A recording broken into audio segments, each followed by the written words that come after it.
एक ऐसा देश जहाँ के बारे में 50% लोगों को कोई जानकारी ही नहीं है, लेकिन उत्तर अटलांटिक महासागर में स्थित ये मनमोहक जगह आज के बाद आपको हमेशा याद रहने वाली है, क्योंकि ये देश प्राकृतिक सुंदरता से भरपूर, ठंडी ठंडी हवा और दिलकश वादियों से भरा हुआ है, जहाँ फास्ट फूड खाने के लिए काफी मशक्कत करनी पड़ती है। आपको यकीन नहीं होगा, लेकिन इस देश में जेल की जरूरत नहीं है और यहाँ के लोग अपने घर से लेकर गाड़ियों तक को अनलॉक रखते हैं। यहाँ अटलांटिक का पहला ब्रिज है और इसे शिप पफिन्स का घर भी कहा जा सकता है। समुद्र किनारे खड़े होकर वेल तक का नजारा देखना हो या फिर तन्हाई में खुद से बातें करनी हो, हर मामले में फिट है ये आइलैंड देश। जी हाँ दोस्तों, हम बात कर रहे हैं फैरो आइलैंड की। तो चलिए फिर देरी न करते हुए ले चलते हैं आपको फैरो आइलैंड के इस रोचक सफर पर। लेकिन वीडियो को शुरू करने से पहले अगर आप हमारे चैनल पर पहली बार विजिट कर रहे हैं तो प्लीज सब्सक्राइब करके बेल आइकॉन प्रेस कर लीजिए। दोस्तों, आज जहाँ पेड़ पौधों की लगातार कटाई के चलते हरियाली हमसे रूठ गई है, प्रकृति खफा हो गई है, वहीं फैरो आइलैंड में प्रकृति का पूरा आशीर्वाद है। दिलकश मौसम, ऊंचे ऊंचे पहाड़, हरी भरी घास में लिपटी चट्टाने और एक से बढ़कर एक नजारे। ये देश वाकई में दोस्तों बड़ा खास है, जिसे फैरो द्वीप समूह या सिर्फ फैरो भी कहते हैं। टोटल 1399 स्क्वायर किलोमीटर में फैला ये आइलैंड 2023 तक 53,270 और 2024 में 53,444 की आबादी का घर है। कुल आबादी का लगभग 96% हिस्सा फैरो को एक ईसाई देश बनाता है। हालांकि 3 से 4% का हिस्सा नास्तिक और अन्य धर्मों को भी कवर करता है। और शॉकिंग बात है कि 80 के लगभग अलग अलग नेशनैलिटीज को रिप्रेजेंट करता है। फैरो आइलैंड नॉर्वेजियन सी और नॉर्थ अटलांटिक ओशन के बीच में बसा 18 द्वीपों का एक समूह है, जो डेनमार्क का एक हिस्सा है। जी हाँ दोस्तों, आज दुनिया जहाँ आजादी के साथ जी रही है, वहीं फैरो आज भी डेनमार्क का हिस्सा है। हालांकि पिछले कुछ सालों में फैरो ने कई मामलों में सत्ता अपने हाथ में ले ली है। देश से जुड़े छोटे बड़े फैसले फैरो खुद ही करता है, लेकिन सैन्य सुरक्षा, विदेशी मामले, कानूनी फैसले जैसे मामले आज भी डेनमार्क के द्वारा ही लिए जाते हैं। फैरो में पुरुष औसतन 81.3 जबकि महिलाएं 85.4 साल तक जीती हैं। आज दुनिया के दूसरे देशों से मुकाबला करें तो यहाँ पर लाइफ एक्सपेक्टेंसी रेट काफी अच्छा है और इसके कई कारण है। पहला तो प्रकृति, दूसरा खुशहाली, तीसरा फिजिकल एक्सरसाइज, चौथा खान पान और पांचवा रोजगार। 3.56 बिलियन US$ GDP के साथ फैरो दुनिया का 166वां सबसे मजबूत देश माना गया है, जिसकी इकोनॉमी 1999 में ही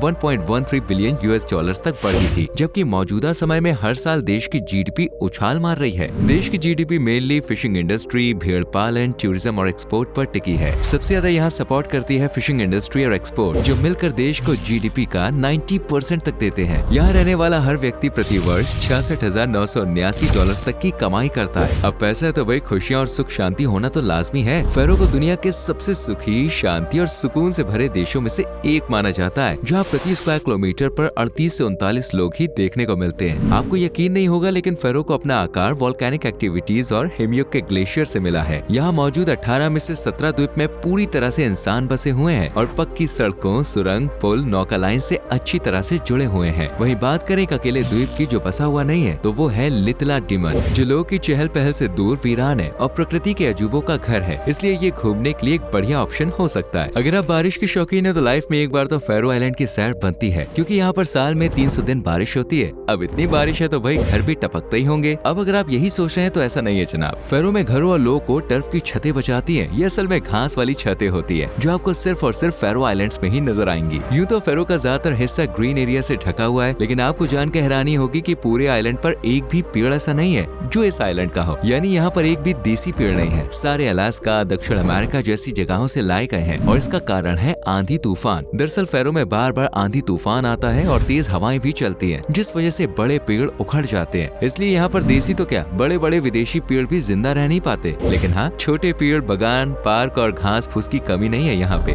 दोस्तों, यहाँ पर फास्ट फूड्स की भारी किल्लत है। आज दुनिया भर में फास्ट फूड को पसंद किया जाता है। पास्ता, बर्गर, पिज्जा के अगर आप भी लवर हैं, तो फैरो में आपको अपना फास्ट फूड के लिए लव जरा दबा के रखना होगा, क्योंकि यहाँ पर सिर्फ 2 फास्ट फूड स्पॉट हैं। एक बर्गर किंग, दूसरा सनसेट बुलेवार्ड, और ये दोनों ही राजधानी टोशावन में एक दूसरे से एकदम सट के बने हुए हैं। यानी फास्ट फूड चाहिए तो आपको भी फैरो के निवासियों की तरह राजधानी जाना होगा। फैरो आइलैंड को पफिन्स और भेड़ों का घर कहें तो और भी ज्यादा अच्छा होगा, क्योंकि आइलैंड पर जहाँ 50,000 से कुछ ही ज्यादा लोग रहते हैं, वहीं 70,000 के लगभग भेड़ और 5 लाख के करीब पफिन्स मौजूद है। और इन्हें सेव रखने के लिए यहाँ का प्रशासन और लोग भी भरपूर इंतजाम करते हैं। कहते हैं कि पूरी दुनिया में भेड़ और पफिन पेपिंग के लिए सबसे अच्छी जगह माइकाइंस है, जो पश्चिमी फैरो द्वीप है। एक्सपर्ट की माने तो अप्रैल से सितंबर तक फैरो आइलैंड पर 10 लाख लगभग पफिन्स की प्रजातियां देखने को मिलती है। भेड़ और पफिन्स के अलावा ये द्वीप स्टारलिंग्स, रैन और ब्लैक गुलेमोट जैसे पक्षियों का भी घर है, जबकि ये जगह जंगली सील्स की कई प्रजातियों के लिए अच्छा ठिकाना बनी हुई है। समुद्र के किनारे कई बार व्हेल को भी मौज मस्ती करते हुए देखा गया है, जिनकी आवाज दूर दूर तक सुनाई देती है। समुद्री तटों के आसपास सील की अन्य प्रजातियां भी पाई जाती है, जो अक्सर बीचेस पर सैर सपाटा करने निकलती हैं। दोस्तों कहते हैं कि ये कलयुग है, यानी एक ऐसा युग जहां बुराई 90% और अच्छाई 10% से भी कम ही होगी। लेकिन ये कहावत फैरो में जाते ही 100% गलत साबित हो जाती है, क्योंकि एक ऐसा आइलैंड है जहां पर अपराध इतना कम है कि किसी भी आइलैंड पर जेल की जरूरत ही नहीं है। और अगर कोई कानून तोड़ता भी है तो उसे फौरन ही 12 सेल जेल, जो आइलैंड के सबसे बड़े द्वीप स्ट्रेमॉय पर है, वहाँ भेज दिया जाता है। ये जेल इतनी लग्जरियस है कि बाहर जाने का मन ही ना करे। साथ ही कैदियों को मिनी गोल्फ कोर्स का उपयोग करने की भी आजादी दी जाती है। लेकिन सच तो यह है कि जेल लगभग खाली ही है, क्योंकि फैरो में लोग क्राइम से ज्यादा अपने करियर और परिवार, दोस्त, रिश्तेदार और अतिथियों पर ध्यान देते हैं और सबका अच्छा सोचते हैं। और यहाँ पर कोई कानून तोड़ता ही नहीं है, जिसका एग्जाम्पल है ट्रैफिक लाइट्स। इस पूरे आइलैंड पर करीब 5 ही ट्रैफिक लाइट्स हैं, जहाँ करीब 14,099 लोग रहते हैं। ये आबादी आपको भले ही कम लग रही होगी, लेकिन यूरोप के बाकी हिस्सों के मुकाबले फैरो का फर्टिलिटी रेट देखा जाए तो वो 2016 में 2.62 की दर से ज्यादा ही था। इस देश में पेरेंट्स बच्चों पर किसी भी तरह की बाउंडेशन नहीं रखते, उन्हें अपनी मर्जी का हर काम करने की आजादी देते हैं, उन्हें अपनी शर्तों पर जीने का पूरा हक दिया जाता है। शायद यही कारण है कि यहाँ के लोग एकदम बिंदास होते हैं और खुशहाल रहते हैं। वैसे दोस्तों, ये लोग फिजिकल एक्टिविटीज करते रहने में भी विश्वास करते हैं। सुबह की सैर से लेकर एक्सरसाइज और जितना हो सके उतना बॉडी से काम लेते हैं। यहाँ लोग इतने बेफिक्र होते हैं कि अक्सर अपने घर, गाड़ी का लॉक खुला ही छोड़ देते हैं, और इसका कारण तो आप जान ही चुके हैं। क्या आप जानते हैं कि अटलांटिक महासागर का एकमात्र पुल फैरो आइलैंड में है? इस पुल का नाम है स्ट्रेमन ब्रिज, जिसे 1973 में खोला गया था। ये पुल स्टेमॉय और एस्टुरॉय द्वीप को जोड़ता है, जो 220 मीटर के साथ सुंदिनी तक फैला हुआ है। इस पुल को लोकल लोग अटलांटिक पुल के नाम से भी जानते हैं। फैरो का टेम्परेचर गर्मियों में जहाँ 55 डिग्री फ़ारेनहाइट तक पहुँच जाता है, वहीं सर्दियों में ये तापमान 37 डिग्री फ़ारेनहाइट यानी 3 डिग्री सेल्सियस तक होता है। लेकिन इस टेम्परेचर से परे आप यहाँ एक ही दिन में 4 मौसमों का अनुभव कर सकते हैं। जी हाँ, बिल्कुल सही सुना आपने। दरअसल फैरो की जियोग्राफिकल लोकेशन कुछ ऐसी है कि कभी यहाँ बारिश होती है तो कभी धूप, कभी सर्दी होती है तो कभी पतझड़, और ये सब एक ही दिन में फैरो के अलग अलग हिस्सों में महसूस किया जा सकता है। दोस्तों, अगर आप फैरो आइलैंड जाते हैं तो आपको दो करेंसी यूज करने का मौका मिलेगा। पहली फैरोइज क्रोना और दूसरी डैनिश क्रोन।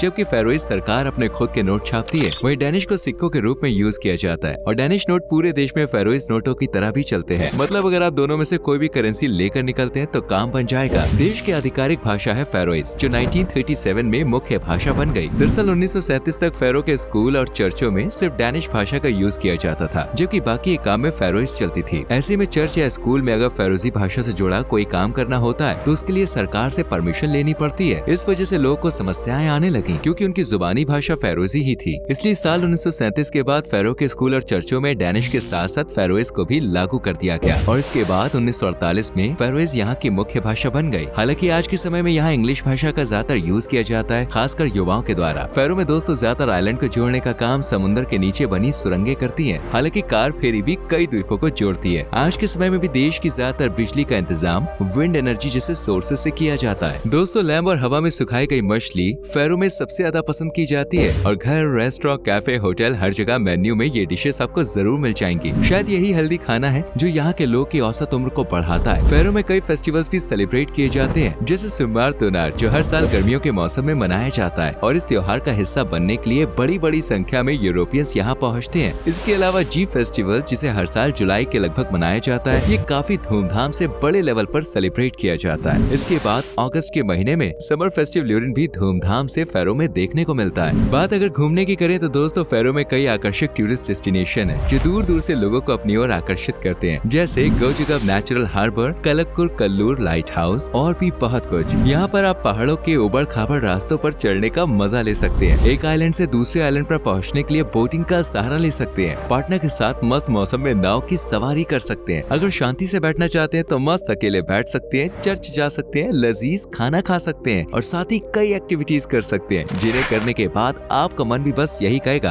काश कुछ और दिन फैरो में रुक जाते तो मजा आ जाता। इसलिए अफसोस करने का टाइम मत दीजिए और एक लंबे वेकेशन के लिए फैरो आइलैंड जाइए। यहाँ जाने का एकमात्र साधन है हवाई मार्ग या फिर समुद्र। फ्लाइट स्कॉटलैंड, नॉर्वे या आइलैंड से आसानी से मिल जाएगी, जो 2 से 5 घंटों में आपको फैरो आइलैंड पर पहुँचा देगी। हालांकि फैरो तक पहुँचने के लिए आपको अपने यहाँ से उड़ाने देखनी होंगी कि कौन सी फ्लाइट कब जा रही है, और नियरेस्ट एयरपोर्ट भी आप अपनी सहूलियत के अनुसार देख लेना, अपने टिकट्स कर लेना। फैरो देखिए थोड़ा सा महंगा जरूर है, लेकिन उतना भी नहीं है कि आप यहाँ पे घूम न सके। 1 से 2 लाख रुपए में आप पूरे देश को अच्छे से घूम सकते हैं, और वो भी विद टिकट्स। टिकट का खर्चा करीब 35,825 के आसपास पड़ेगा आपको इंडिया से। उम्मीद करते हैं फैरो आइलैंड आपको अच्छा लगा होगा। यहाँ की कौन सी चीज आपको सबसे अच्छी लगी कमेंट जरूर करें, वीडियो को लाइक और शेयर करें और चैनल को सब्सक्राइब और बेल आइकॉन प्रेस करें जिससे आने वाली वीडियोस मिस ना हो। मिलते हैं अगली वीडियो में। Till then bye bye, take care, then bye.